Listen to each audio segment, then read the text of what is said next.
In The 40-Year-Old Virgin, Steve Carell did something very painful for the first time on camera for the film. What was it? He waxed his chest. Take direction from Judd Apatow. No, Kelly Clarkson! Recently, Hollywood has turned into Hollyweird, as if our movies have been pimped out like some male gigolo. And it's no longer run by grown-ups. It's as if it's run by the woke mobs or the animals, who refuse to give us what we want. Laughs, loves, more hot chicks. If you didn't like those movie puns in this intro, well, then you from LA. If you didn't get that last one, or the others didn't make any sense, it's probably because they were movies starring Michael Knowles, which no one has seen. But if you did like a few of them, it's because you've actually seen good comedy movies, particularly ones with Rob Schneider. Now, both of these men have graced the silver screen. They have both been called, quote, racist, unfunny, and genuinely offensive by critics, possibly because they've both played Native Americans on camera. But who knows more about movies and Sodom and Gomorrah by the Sea? We'll find out after you click the subscribe button. This is Face Off. Gentlemen, thank you so much for joining the show. Thank you, Ben, for having me on my own show. I think that was your best intro yet. I like how you compared my film career probably with a cumulative budget of movies of like $17 to the career of Rob Schneider, one of the most famous and successful movie actors of his generation. But anyway, Rob, thank you for coming on the show as well. Thank you, Michael. I just remember being slightly scared when I ran into the airport in LAX. It's like 4 years ago. I cannot believe that you remember that was years and years ago, and we were both taken out for TSA secondary screening, and I wanted to commit homicide. I was so angry and mean, and then because you were really nice to the guy, and I said, "All right, man, if Rob Schneider's going to be nice to the guy, I got to be nice too." It's just I know you realize that there's tension in your life, and it's like those inconveniences in our liberties, you just kind of get used to them. But just because that one Englishman, Richard Reed, decided to put, a bomb in his tennis shoe, wire sticking out, for the rest of our life, we have to get our balls x-rayed, and take our shoes off. At a certain point, we got to go, enough of this. We're adults. I think we're okay. I think if somebody sees some wires in their shoes, they'll say something. But I remember seeing you, Michael, I remember they go, oh, Michael, like, that guy's really outspoken. Like, oh, my goodness. He's out of the mainstream. Now you're like the calmest. Everything you say is total mainstream. It's all backed up. It's just, you were just ahead of the curve. Well, thank you. I couldn't have said it better myself about the, getting the things x-rayed with the wires coming out. And I totally agree. Now remember the guy was masturbating because the pictures were too quick. So instead of eliminating the pictures with the TSA guy, so they just made it more complicated for him and made him use more of his imagination to masturbate by making the pictures a little fuzzier. It's like, hey, no, how about not x-raying people? That's not a good thing. Let's just metal detector works, good enough. You know what I mean? Rob, you've somehow made my perception of going through airport security even worse than it was already pretty low, but wow. Now I feel off-footed. Ben, how am I going to win this game now? I just think you should think, you can do it and stay focused the whole time. We have about 15 of these questions to get through, and then by the end, we will definitively know who knows more about movies, because you guys are both basically the same. I ran through y'all's careers. I mean, it lines up so perfectly. Hold on. I still want to delay your game again a little bit, Ben, because I want to point out the next time you get on an airplane, or you don't get on an airplane, you should bring Rob's new book with you. You Can Do It. Speak Your Mind, America. You got to read it. We should talk about the book because it's really good. Michael, it's right up your alley. I got an advance copy of the book, and it really is terrific. Something I like about it is it's not just polemical, it's not just funny, it's very funny, but it is also quite personal. You actually talk about your family's story and your personal life in there too.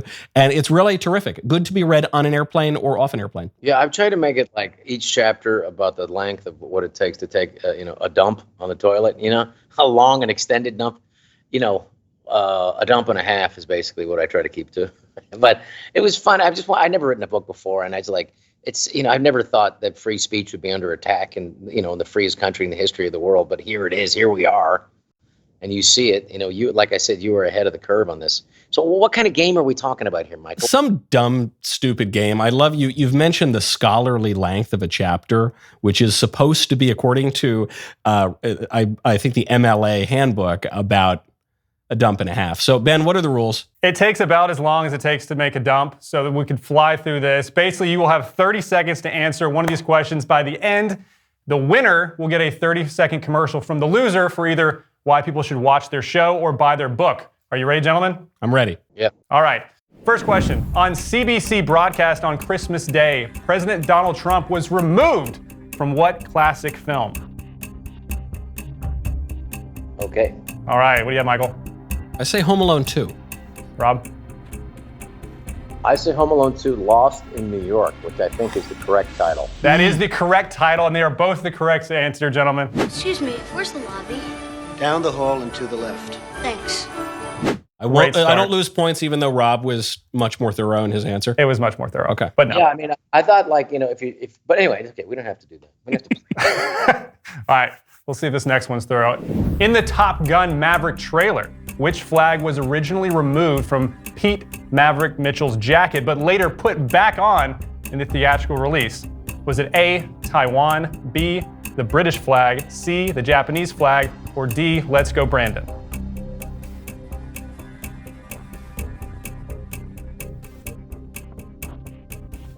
Seconds. Rob's really writing for a long time. I'm wondering about this answer. I'm like, what is he going to write that's going to get us kicked off YouTube? Okay. All right, what do you have, Rob? Taiwanese flag because of the Chinese back. That also the technically thorough answer, too. That is correct. It is both correct. We are tied up, gentlemen. That was a better question than the first one, but I think everybody knows that one because Donald Trump's only been in one movie. Is that really his only cameo? Yeah. Wow. Maybe. Oh. We had to put him in it because it was his hotel. He was walking around in front of the camera. I go, well, maybe if we put him in it, he'll go away. And he did. We're losing light here. We got to make sure, we got to get this Donald out of here. Is that a true story? Because there were some articles written that he forced himself on set, and then he said, no, they asked me to. They were really gracious. See, Donald Trump didn't used to be this hated guy. I remember 10 years ago at the 40th anniversary of Saturday Night Live, everybody was happy to see him. I mean, he was in the same elevator with Alec Baldwin. They didn't seem to have a problem together. I was in the same elevator with him. And all of a sudden, it's just because of it just became a madness. When they say, I always thought that the term Trump derangement syndrome was a bit exaggerated, but now I realize it's an understatement. Yeah. People, how like in the NFL, when people get a dinger, they got to go in the blue tent, like when they get a head injury. That's what happens to liberals and Democrats when Donald Trump comes up. They have to take him in. They have to put them in the Democrat blue tent till they come out. That is the big blue tent, actually. It's referring specifically to that. All right, this one might be a little more difficult. It's not multiple choice. Here we go. Gene Wilder read the script for Willy Wonka and the Chocolate Factory and only agreed to play the part if his character could do this one action on film. What was that action? Huh. Rob's writing quick, Michael. That's not a good sign. It's an action, too. It's not a line.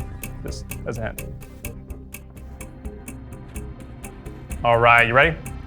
Okay. Michael, what do you have? Mary Gilda Radner? Was that? I don't think that was in the movie. It was more outside the movie, maybe. I don't know. That was after the movie. Way after. I think she was 14 when that movie came out. What do you have, Rob? Let me see. Limp, fall down, and get up so we can show it's all an illusion. That is correct, basically word for word. His reasoning was that it was simple. He knew that from that time on, no one would know if he was lying or telling the truth. They let him do that.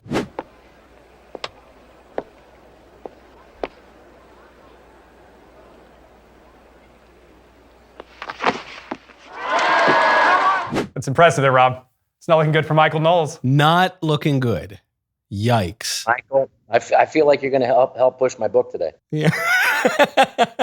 Through my humiliating defeat at this game. Wow. All right, number 4. What is the title of the most expensive movie ever made when adjusted for inflation? Is it A, Cleopatra, B, Pirates of the Caribbean on Stranger Tides, C, Avengers Endgame, D, Waterworld? I wasn't going to answer any of those. We're gonna put like Lady Ballers or something. No, I thought it was Avatar. 5 seconds, Michael. All right, what do you have, Michael? I said Waterworld because it's like the weirdest one. It's close. Rob? I mean, it's close. Well, Only 4 answers. Cleopatra is wrong, but the reason I want to bring it up, even though it's wrong, because I want Michael to get back into the game, but also Cleopatra, which cost $12 million in 1961, it bankrupted Marvin Davis, and they had to actually sell a big chunk of most of 20th Century Fox had to be sold then, and that's why Century City exists now, because of that. Really? It used to be. Yeah, Martin Landau was a friend of mine. He was one of the actors in that movie, and he actually said the 4-hour version was good. They cut it down too much, but of course the great Richard Burton and Elizabeth Taylor, they had an affair when she was married to Eddie Fisher, and that took over the film, and nobody wanted to see the film after that. So what happened was they literally, I mean, you got to understand how big 20th Century Fox was. You could have 3 Westerns all filming at the same time on that lot, 20th Century lot, and the crews would never even see each other. So after Cleopatra went bankrupt, bankrupted the studio, they had to sell it off, and that's why you have all those entertainment lawyers now. Wow. They're the real job creators. So, Ben, what was the answer? The answer is Cleopatra when adjusted But Rob for just said inflation. it's not the answer, and I trust him more than I trust you. I thought that would be wrong. So Cleopatra, what's the adjusted one for that? It's over 400 million. The next closest is actually on Stranger Tides, the Pirates of the Caribbean movie. It was pretty close, which was way over budget, but still adjusted for inflation. Cleopatra still beats it out by about 4 million. That guess, I thought I'd be wrong, but I'm glad I took the guess, and I ended up being right. Yep. But Rob was trying to help me, and I'm still losing. Wow. All right. All right, number 5. What did Christian Bale weigh in The Machinist? For reference, Christian Bale allegedly weighed 240 pounds in his next film, Batman Begins. But what did he get down to in The Machinist? And this is the closest without going over. Was that the AIDS movie? No. This is where he has insomnia. But like he was skinny in that one? Yeah. I don't want to, I'm not trying to pry too much information. This is the closest without going over.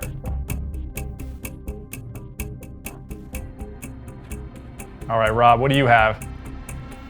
128 pounds of yelling at his cinematographer. Knowles, what do you have? I said 171 pounds. You guys both lose. It was 120 pounds, and Bale allegedly wanted to get down to 99, and they would not work with him if he got down that low. And then he went to 240 for Batman Begins. Wow. But how many pounds did the cameras add while he was screaming at the cinematographer? Did that fluctuate the number at all, or no? And first of all, can I just say that I totally agree with him. I don't think it's okay to yell at the cinematographer, but when you're in the middle of a scene and you're filming and somebody walks in, even in rehearsal, you're not supposed to do that. So for everybody's going, what a jerk he is, I'm like, well, I get it. I'm waiting to have my Bill O'Reilly moment. The sort of we'll do it live, throwing things at the wall, and because I think that's defensible too. That guy, who's the guy on MSNBC, the bald, light-haired guy with the glasses? Larry, Lawrence O'Donnell. Lawrence O'Donnell, yeah, Larry O'Donnell. Larry's what I thought. Stop the hammering. When he completely lost it and yelled at, I thought that was a thing of beauty. you your way out of that. You go right into therapy or rehab. Yeah. In the old days, you went to rehab, and I remember in the old days when you go to rehab, that's when people were embarrassed. Now people go into rehab like, hey, good for you. Now people applaud you. Hey, you're a drug addict. Way to go. You're an alcoholic. You can't handle the pressure, and you're putting your family last. Hey, way to go. What happened to the shame in our society? Now they publicize it. They used to hide it. Now they publicize it. Yeah, they used to hide it. And now, what happened to shame in our society? It's all gone. Anyway, I'm sorry I got that one wrong, but I knew it was in the 120s. It's close. Now, speaking of drugs and alcohol, in The Hangover, where do the friends eventually find Doug after his disappearance during the bachelor party? During The Hangover. I've seen The Hangover. I think it's one of the few movies you have seen. I'm just going to take a guess. You go first, Michael. I'm going to say Hotel with the Tigers. I vaguely remember that in the movie. Rob? I'm going to say, I'm not 100% sure. and Mike Tyson's anus. I don't think I can take either one of those. It was at a hotel, kind of. It was the rooftop of Caesar's Palace. He was stuck on the roof, if you remember, where they took roofies, forgot where they had placed him as a prank, woke up, didn't know where they put him. He was stuck on the roof the whole time.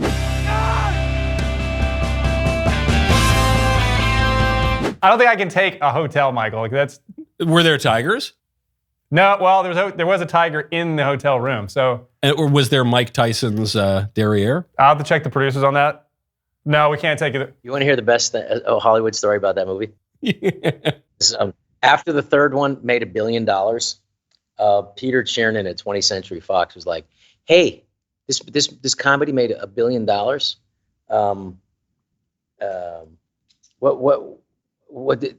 How did that make $1 billion? I don't get it." And they said, when they said, "Yeah, well, it made $1 billion for Warner Bros." He said, "Really? Did we ever have that movie? Why didn't we have that?" And then one of the executives says, "We did have that movie, but it wasn't. It got put in turnaround." And he said, "Really? Well, who's the that did that?" Well, the head of the studio, Tom Rothman. He got fired after that. Peter Chernin said, "Let's fire that idiot. What are they doing?" So anyway, so that's how Rothman got fired, and then he ended up, because of the Korean scandal, North Korea that they hacked the right hacked all the stuff, and then Amy got fired, and that's how Tom Rothman ended up at Sony. So so he ended up over there, and that's where the emails that went everywhere. That's why I got to see the inner emails from Sony. Like one of the executives, like, "Why do I have to go to Rob Schneider's premiere? I can't believe I have to do that." And I was like, "Well, thanks a lot." The guy was kissing my ass, and all of a sudden, he's mad that he's going to one of my movies. That was a really amazing time. It serves him right, as far as I'm concerned. Yeah, but isn't that funny though? That's great. That's brutal. Wow. Yeah, those are some of the top grossing comedies of all time. That's sucks. Yeah. I mean, so you could see why like Peter Chernin, the chairman of 20th Century Fox, would want to fire the guy who turned that down, Tom Rothman. That'll teach him to go to Rob Schneider's premiere. Yeah, exactly. Do it happily. I know. Number 7, in the greatest Christmas comedy of all time, Jingle All the Way. The whole premise of the movie was actually inspired by What Christmas Toy Craze, which had parents literally fighting at stores to get their children these toys. Now, is it A, Beanie Babies, B, Tickle Me Elmo, C, Cabbage Patch Kids, or D, Furbies? I think I know. Do you remember the actual toy from the movie? Mega Man or something like The Turbo Man. Turbo Man. Yeah. That was a great movie. Yeah. Okay, I think I got underrated. All right, what do you have, Michael? Was it Tickle Me Elmo? Rob? No, I remember this specifically. Rob just torturing you. Furbies and Arnold Schwarzenegger's anus. I hate to butt in on this one, Rob, but according to my research, it was actually the Cabbage Patch Dolls because it was written earlier in the 80s and it came out later. Furbies were wild, but this one they said was based on really, Cabbage yeah, Patch. and at least it wasn't Sinbad's. You know, if it had to be in either of the fellas, better Arnold's than Sinbad's. It was partially based on Arnold's anus, though, so I could maybe give you half point. It's Jingle All the Way. That's Phil Hartman, Arnold Schwarzenegger, right? Yeah. Phil Hartman was in it. Oh, he was so good in that movie. Good. He was good in everything. Phil was just a champion. Phil was one of those guys who would never make a mistake, ever. I remember one time, because Phil would he's the greatest, but he would yell at me. And I remember, because I was a writer first at SNL, and I would write something, and he would come up to me and say, "Why the hell did you write that thing? It's not funny. You want me? I'm going to go out there and I'm going to die with that line. You only wrote that because Warren Beatty's going to be here this weekend."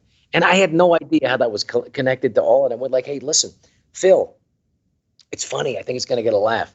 And then I would be standing right off stage, right next to the set, and he would deliver the line, and it got an applause break and a laugh. And I just saw his face kind of do this.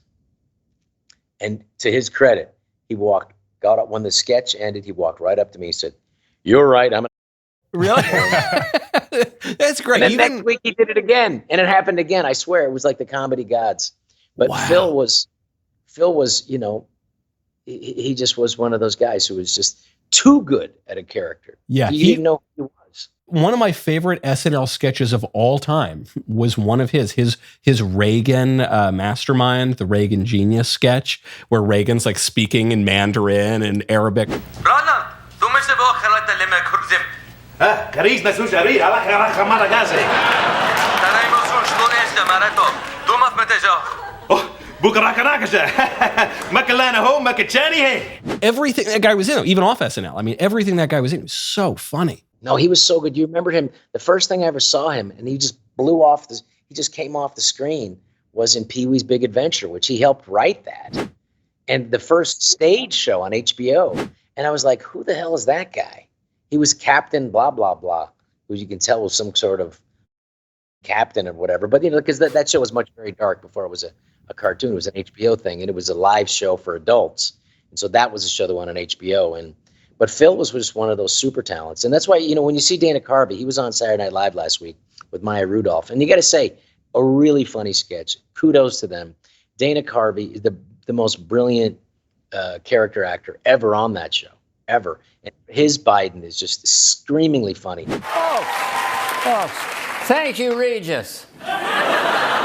Great to be here on the crew. The family food to do. Dude. Anyway. And it was really funny is that the biggest laughs were the ones at Kamala Harris's expense via the great actress Maya Rudolph and Dana Carvey. And then they tried to do a couple of the Trump jokes, didn't land. No. Because the audience is over that. Yeah, it's so old hat. There was also the best part of Kamala Harris getting elevated to the top of the ticket means that Maya Rudolph gets to do the bit now hopefully it's over in November, but I was happy. I thought, well, at least Maya Rudolph gets a gig out of this. That's good. Well, you know what? And she's unbelievable. She's always been great. You know what's funny though? We have to do a movie about this, about the pain that the Democratic Party had to go through to pick Kamala, because she wasn't even in the top 5. No, she was way down on the list below Gretchen Whitmer, and I'm telling you, they had to struggle. But the whole fight, we can't. But how do we pass over? I mean, she's a person of color, and basically, and then she's a woman. She's the VP. How do we? So that they went through so much agonizing, and that they had to accept the agony of actually having her. Yeah. So and it's all coming to roots now. If Newsom had not been straight out of American Psycho, just like the whitest, malest guy you ever saw in your whole life, they obviously would have gone for him. No, they would have picked him in a minute. That would have absolutely picked him, because most people have never been to California. They don't realize that Venice Beach is the Calcutta of America. I mean, it literally is. I was literally in Calcutta, and then I came back to the United States, and I swear, Venice, it looked more like that than any place I'd ever seen. So it was just absolute. But the good news is financially he's broke, and hopefully he'll be out of politics. So we got that for us. Go to goodranchers.com, use promo code Knowles. You know what I had for dinner last night? You know what I tried to have for dinner last night? I tried to have a delicious, absolutely exquisite, best-in-class Good Ranchers New York strip steak that sweet little Elisa had made for me. And I come home, but then my middle boy, Dada, wants steak. And he'd already eaten his steak. But then I said, okay, buddy, you can have a few bites. He ends up eating probably half my steak, more than half my steak. And I don't begrudge it to him. It's so absolutely delicious. So what you got to do is you go to goodranchers.com, you get all the best meat and the wild-caught salmon and the chicken breast and the everything. It's all absolutely fabulous. You got to order the Knowles box. You will get a free limited time add-on for 4 years. This is the presidential promo. It's like $1,200 worth of free stuff. Use code Knowles, claim the presidential promo, worth up to $1,200. If you want to make it extra special, get the Knowles box. You get 100% American meat to your family through 2028. This quality meat is absolutely out of this world. You will not get anything like it anywhere else. Just get it. I absolutely adore it. If Good Ranchers did not sponsor the show, I'd probably still do the ads for free. That's how good it is, and it's how much I want you to have it. Go to goodranchers.com, promo code Knowles, American meat delivered. Those stories are so good. I'm bummed I actually have to get to the next question, but we got to keep moving on. This is number 8. I want to hear your dumb question. All right. Well, and this one's more modern too, so maybe Michael has a chance at it. What movie won the Academy Award for Best Picture last year? Why would you think I would get that? I'm just holding out hope that you I had a better chance with Cleopatra. Watch something other than Casablanca or The Godfather every once in a while. 10 seconds. All right, Rob, what do you have? Okay. Now this is kind of not exactly answering the question, but it is. and I think you'll appreciate it. I think Michael will, and I think you're, more importantly, Michael's viewers will appreciate this.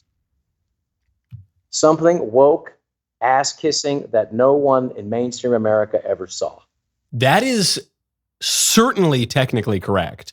My guess, which I guess would be an example of that, is Moonlight 2, because I assume it's something kind of weird, and so I'm guessing Moonlight 2. The correct answer is Oppenheimer. Oh. People actually did see that movie, didn't they? Crosses You know all. what they did? I saw that, and it was great. And I'm really embarrassed that was it. I should have known that, and I think I'm going back another year. Yeah. Yeah. You said 2 years ago. Did you say 2 years ago? This is last year, the most recent Last one. year. Barbie got robbed, but I heard Oppenheimer. That is was the great. correct answer for every movie 10 years prior. Like, Yeah. all through the 20s. You know what? No one remember like the Academy Awards, 100 million people would see it in America alone, and then Barbara Walters would introduce, would interview like the best, biggest stars in the world, and everyone would watch. You'd watch with your mom and dad, and then you'd watch the Oscars, and now it's about 800,000 people watch worldwide. It used to be 100 million in the U.S. because nobody cares, because they're tired of being like, what happened with the Will Smith thing? It's like, you saw what happened. This abject reverse racism. If I would have slapped Chris Rock, they would have hauled me out.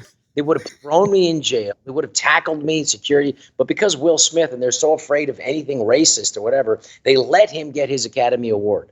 That was just the most ass-kissing thing I'd ever seen in my life. And the Academy should be ashamed of themselves that they let him stay and get his, as what Brando called, his doorstopper. On the bright side, though, it was the only watchable moment of the Oscars, probably in the last decade. I don't know. At least got some eyeballs on it. Yeah. I mean, it was funny. I was in Mexico directing a film. And when it happened, my assistant in Mexico, she's looking at her phone and looked at me and I go, I said, Chris Rock was slapped at the Oscars. And I went like, what are you talking about? And it was like, it was like, the last time I had that kind of reaction was when I was on a movie in Hong Kong and they said like, Michael Tyson just bit Evander Holyfield's ear. I was the same kind of like, what are you talking about? Huh? How does that even happen? What? I'll get to that in a moment. I'm directing a movie here, but I'll get back to Holyfield's ear. I was like, wow, that was just, the same. I put that in the same group of like bizarre human behavior by a famous person, famous rich person. That's bizarre as nominating Kamala Harris. Number 9. Which film is currently the highest grossing comedy of all time, surpassing $1.4 billion at the global box office? Is it A, Barbie, B, Deadpool and Wolverine, C, The Hangover Part 2, or D, Home Alone? All right, Michael, what do you have? I said Deadpool and Wolverine. Rob? Well, I'm going to say Barbie, Revenge of the... That is correct. Rob is correct. What? Yes. Barbie is technically a comedy, and it still has made more money than Deadpool and Wolverine. And isn't that crazy? Wow. Yeah. Isn't that crazy? I know it's an unpopular opinion in some circles. I enjoyed Barbie. I thought it was secretly I thought it was not so secretly conservative, actually. I thought the whole thing was that feminism was wrong and women should have kids and stuff. I know one of my colleagues disagreed with me, but I quite liked it. You know what? I mean, movies are movies, and I think that people should be allowed to kind of point to what it is, but it should be entertainment based and not trying to manipulate. But at the same time, it can work. I mean, if you look at what's like astonishingly brilliant, and I mean that. I mean, I'm surprised at how good Matt Walsh's movies are, and I wonderfully especially surprised. having met him. You think this guy can make a good? How does that happen?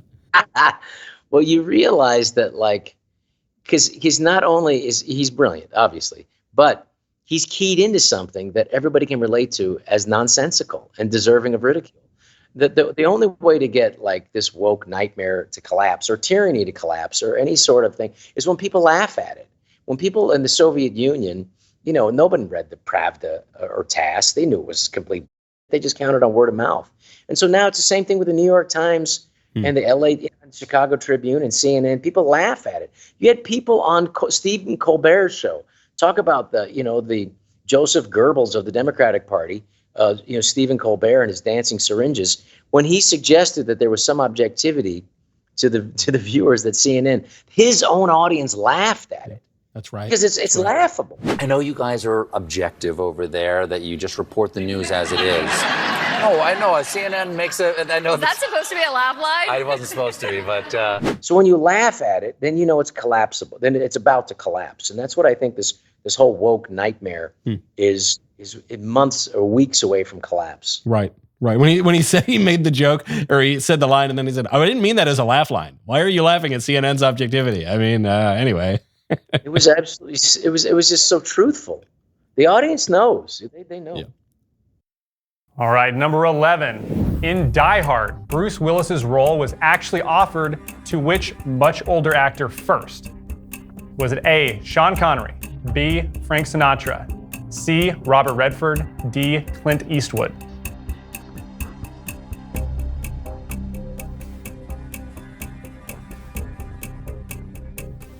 Has he committed? I think so. All right, Rob, what do you have? Clint Eastwood's anus. Michael, what do you have? I said 2/3 of that answer. Clint Eastwood. That would make by far the most sense. However, it was actually Frank Sinatra when he was 73, because apparently he started like the prequel that it was based on back in the day, so we got first offer. Pretty wild. It was almost a completely different movie. Wow. Yep. That would be great. What? I got to tell you what, that's very interesting. Because Clint Eastwood, these questions you always ask, you usually answer like what doesn't make sense. So that would have not made sense. So I should have answered that. But I'm not very good at games. The interesting, do you know that the original person for Dirty Harry, couldn't you imagine who that was? Because it wasn't Clint Eastwood. I would. In 1971, a Dirty Harry was originally a studio picture that was offered to another actor, and he thought it was too violent and for him. And then he ended up doing a movie very similar to it. Any idea? I was going to say Walter Matthau because it's kind of weird and I could sort of see his face in it, but no, I have no idea. It's like Newman John or Wayne. something. John Wayne. Oh man, that would have been great. I mean, Clint's great in the role too, but wow. Clint actually was like this unbelievable. He rose above the movie. The movie doesn't hold up as much as he does. Yeah. He's just this unbelievable guy. It's like a friend of mine was making movies, and he was like an extra in movies that I knew back in Italy back in the late '60s. And he said when Clint Eastwood walked down the street, it was like seeing like Michelangelo's statue of David walking down the street. There was just this hunk of a guy, And but yeah, so that's very interesting. He did another one called like McManus or McMurray or Mick something, McMahon or something. John Wayne after, and it just didn't have that same oomph to it. I know what you're thinking. Did I fire 5 shots or 6? Let me tell you, Pilgrim. Did I fire? Well, I'll tell you right now. Did I fire? What's the line? Line. But then it was like some of those things, like those movies that like Charles Bronson and the Dead. Those movies where he played a vigilante. I mean, I remember seeing those movies. He did like 3 of those vigilante movies, Charles Bronson. And I remember thinking, man, the audience was so fired up. I hope I don't bump into some guy's car on the way out of here because these are violent groups. Take your head off. Yeah. Yeah. And I remember also Michael Caine did one of those vigilante type movies. They always work, Bad guys get blown away and everybody goes, yay. Well, this next question is not a very violent one. This will be right up your alley. In The 40-Year-Old Virgin, Steve Carell did something very painful for the first time on camera for the film. What was it?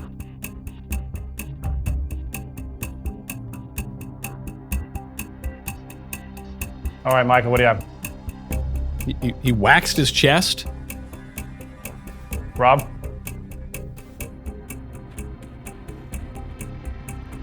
Take direction from Judd Apatow. He's a buddy. I'm just kidding, Judd. It's funny. We're just having fun. It was him waxing his chest on camera, which gave him the improvised line. Kelly Clarkson. Sweetie Pie! Como se llama? No, Kelly Clarkson! Apparently that was the first time he'd ever waxed it, and they did it actually on camera.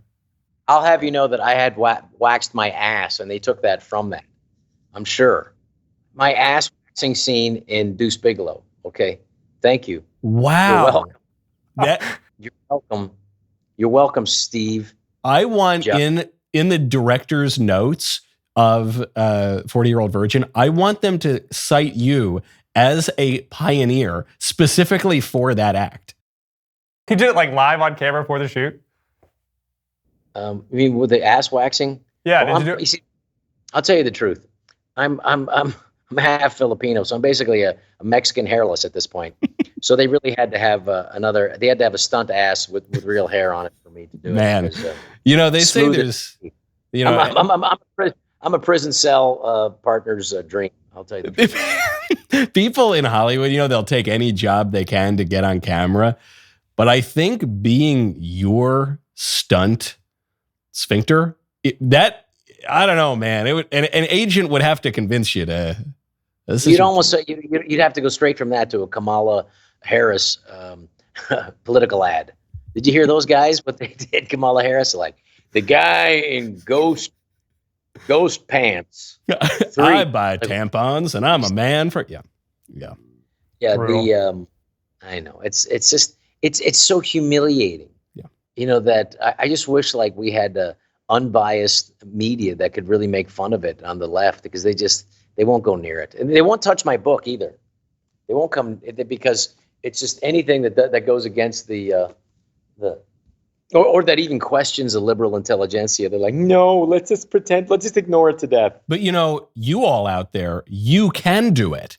You can go out and buy that book, which is called You Can Do It right now. It's a good book, man. You'll dig it, and it's nice, and it tells some good stories. But also, it also talks about the sacrifices that are required to make sure that we continue the freest country in the history of the world.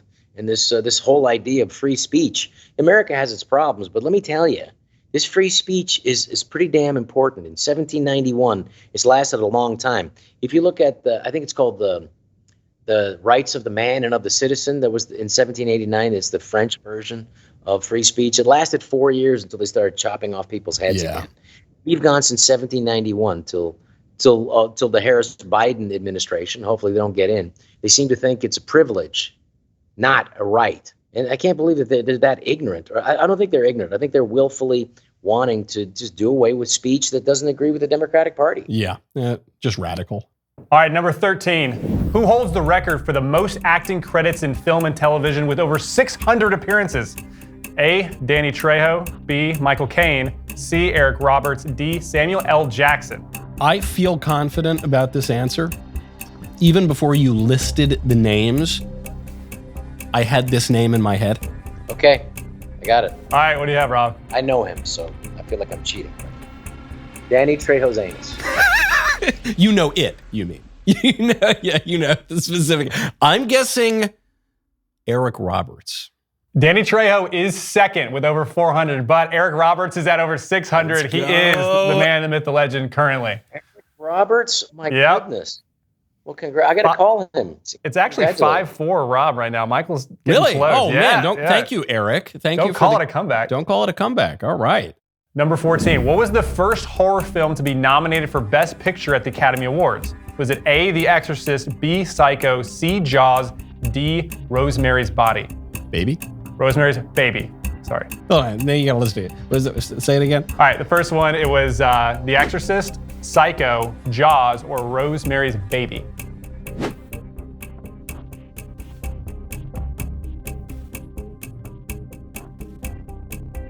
All right, Rob, what do you have? Okay. All right. Psycho, anus. Knowles, what do you have? I said Rosemary's Baby. Okay. It's actually The Exorcist. That was the first one. I almost said The Exorcist. Which I really thought Psycho was such a gigantic hit. I know. I don't understand. Wasn't nominated for Best Picture, though. But next one, another classic film question. What was the first film to show a toilet being flushed on screen? All right. Was it A, Psycho, B, The Graduate, C, Bonnie and Clyde, D, Animal House? This was a big deal at the time. First time they ever showed a toilet being flushed on screen. There were no anuses seen. Yeah, it does seem to. This might finally be the vindication of Rob's answers. Yeah. Okay. All All right, what do you have, Michael? I said Animal House. Rob? Animal House, John Belushi. It's actually Psycho, believe it or not. Psycho showed a tall, big flush on camera for the first time. Wow. Really? It was quite a controversial moment, apparently, back in the day. More than her being stabbed on camera? Yes. Like, you look it up, it's one of the main things that pops up. No, people were outraged after she was stabbed, and then they saw the toilet being flushed. Yep. Like, that was a bridge too far. Stabbing? No, you never saw the stabbing? That's interesting. It's behind the curtain, right? You see the knife coming up, and then you see the bloody hand ripping down the. But you never see the stabbing. And what's his face? The director Hitchcock said that was much scarier than showing it. But that was something that like the imagination is always going to come up with more frightening stuff. Yeah, especially like when I think about like Rob, your answers to all of these. And because you're just my imagination is coming up with probably something that is more frightening than the actual reality of it. Yes, exactly. You should see Big Stan, by the way. That movie, Big Stan. It's a really funny joke in the end, and in the end is an actual joke about something. It's where a guy goes to prison. The movie got lost in the distribution, but it's about I play this guy. They redid it called Get Hard with Will Ferrell and Kevin Hart. But the original's better, obviously. Obviously. But there was a thing where he had a tattoo around his anus to make sure that nobody would ever, he wouldn't get, violated in prison. And then the people were like, well, what do we do? What's the tattoo? And I was like, I don't know. Whoopi Goldberg, Hillary Clinton. I don't know. We ended up not showing anything. The imagination was worse. But we actually had the prop guy draw up like Hillary Clinton, and then. Well, even if you leave people just to their imagination, at least 87% of people would just put Hillary Clinton just naturally by their imagination. People are gonna have to use their imagination when they watch this on YouTube because it's just gonna be blurred out and canceled out and bleeped out. Bleeps. One and Out is known for its lengthy runtime, approximately 12 hours and 53 minutes. However, it is not considered a traditional film, so it doesn't hold the record for longest film. Among mainstream traditional films with a theatrical release, which has the longest runtime? Was it A, Cleopatra, B, Avengers Endgame, C, The Irishman, D, Gone with the Wind? This was for the original theatrical release. What about Barry Lyndon? Didn't make the list. It might not be one of the traditional films. Like at some of our film festivals, it wasn't like a It's a traditional film. studio Barry theatrical Lyndon. release. It's got Barry Lyndon's like 5 hours or something. Those are all pretty long. If I find out it was really Barry Lyndon and I don't get this point, I'm going to If you look it up again on the show and try to fact check me. Well, I'm going to say, I think Bergman's Franny and Alexander is actually the longest one. I think you're wrong about this. Yeah, I'm certain Ben is wrong. I'm positive about it. But of this list, I guess I would say The Irishman. The Irishman is very close. It's not. Gone with the Wind. Gone with the Wind is like 4 minutes shorter than the original theatrical release of Cleopatra, that 4 hour and 11 minute version that you were talking about, Rob. When the long theatrical version. Slightly longer. Well, they released a less 2 hour version of it. But the original cut that Martin Landau said was better. Irishman is long too. I think Gone with the Wind was 3 hours and 58 minutes. It was pretty close. All right, which 1927 film is considered the first talkie film with synchronized sound, the first movie with sound? Was it The Jazz Singer, Sunrise, Metropolis, The Great Train Robbery? Do you remember the first movie with color, Michael? Know what it is? Well, I think so. Is it on that list? No. Oh, it's not. Okay. The color is much later. The sound. Got it. All right, Rob, you got it? Let's see if he'll maintain the lead. 1927, The Jazz Singer, starring Joe Biden. Starring Joe Biden in blackface. I guess more like Justin Trudeau, probably, in that case. Would you write, Michael? I agree. The Jazz Singer. Al Jolson, I love to sing it. You guys both got it right. So what's the score going into this? I think I'm ahead 6-5. 6-5, Rob. Here we go. Last question. According to ranker.com, the public ranking sites, this is very accurate. Which Rob Schneider film have fans ranked the highest? Is it A, The Hot Chick, B, Grown Ups, C, Deuce Bigalow, Male Gigolo, D, Big Stan?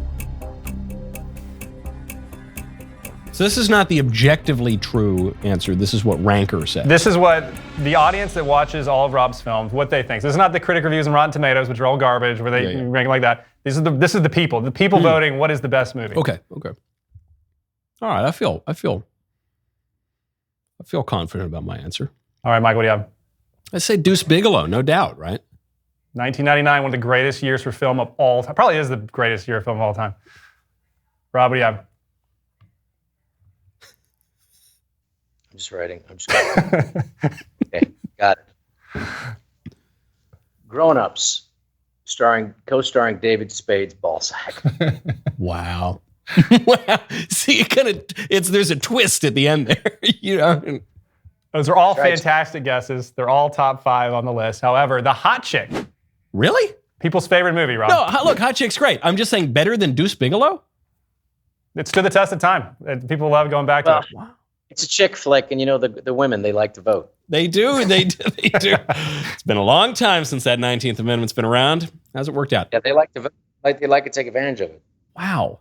Well, Rob, to the winner goes the spoils. However, this is a gentleman's game, and if you would wish to gamble all your winnings on a double or nothing question, we do have one more. Or you can take your winnings and have Michael start rambling off about why people should buy your book. No, let's double down, and then please, Michael, we should do a real conversation at one of these days. But this was fun. Let's do double or nothing. Okay. All right. Wow. So you're doing double or nothing, Rob. By the way, I totally agree.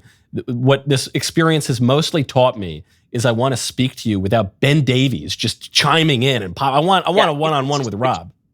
You know, his picture's bigger than ours in the middle too. You notice that? That's Right? outrageous. We can move it back. How did that happen? No, I get you. I'm on to you. All right, here we go. Double or nothing, here we go. There's been a lot of performances over the years that have triggered some critics. Now, according to ranker.com, again, the public ranking site, what whitewashing performance was deemed the most offensive? Just as a hint, it was not Prince Habibu, Chief Running Mouth, or the Asian priest from Chuck and Larry. It's either one of these performances. Was it A, Marlon Brando, who played a Japanese translator in Tea House of the August Moon? Was it B, Katharine Hepburn, who played a Chinese woman in The Dragon Seed? C, Johnny Depp as Tonto in The Lone Ranger? D, Mickey Rooney as Mr. Yohashi in Breakfast at Tiffany's?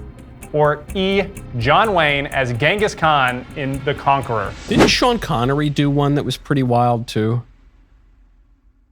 Okay, anyway, I'll limit it to my... Got it. I'm gonna say, okay, hold on. All right, I got a lot riding on this. Yeah. Okay. All right, what do you have, gentlemen? You can. What do I have? Okay, you go first. I say Mickey Rooney. Pretty offensive. What do you have, Rob? Mickey Rooney's slanted anus. He was a method actor, so that makes sense. Well, I mean, I think that was the most offensive one, but it's probably wrong because that's probably the easiest one. I don't know. When you see the Brando photo, you may think it's the Brando one. It's fantastic. However, according to ranker.com, none of those were as offensive as John Wayne playing Genghis Khan in The Conqueror. I almost said John Wayne. Which is a fantastic photo. I forgot because of the mustache. So good. Yeah, that was beautiful. That What was about almost Laurence like Olivier as the Mad Mahdi. Remember that? That was a great one. No? Yeah, Okay. Didn't make All the right. list. But to the victor does go the spoils, since those cancel each other out. Michael, would you please give 30 seconds for why people should buy Rob Gladly. Schneider's book? I would.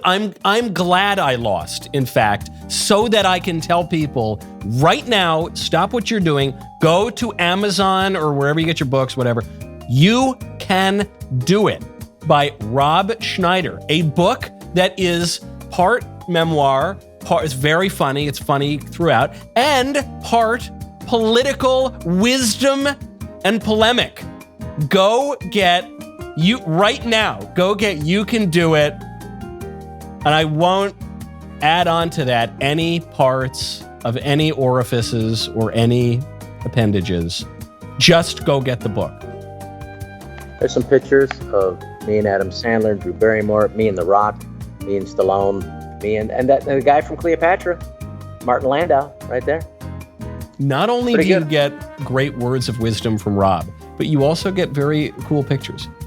So for those of Why you who not? are illiterate, you'll get good pictures out there too. Hey, Mike, we have a real conversation next time, and nothing wrong with your questions. I thought your half of questions were terrible, Ben, but I look forward to having a real conversation with Rob. Rob, thank you very much, sir, for coming on. Ben, Michael, thanks. thanks for allowing time to make you less radical. And thank you to everyone watching. Well, there you have it. And if you haven't already, go check out the fantastic library of Rob Schneider movies and get your copy of You Can Do It, Speak Your Mind, America, available now on Amazon and wherever books are sold.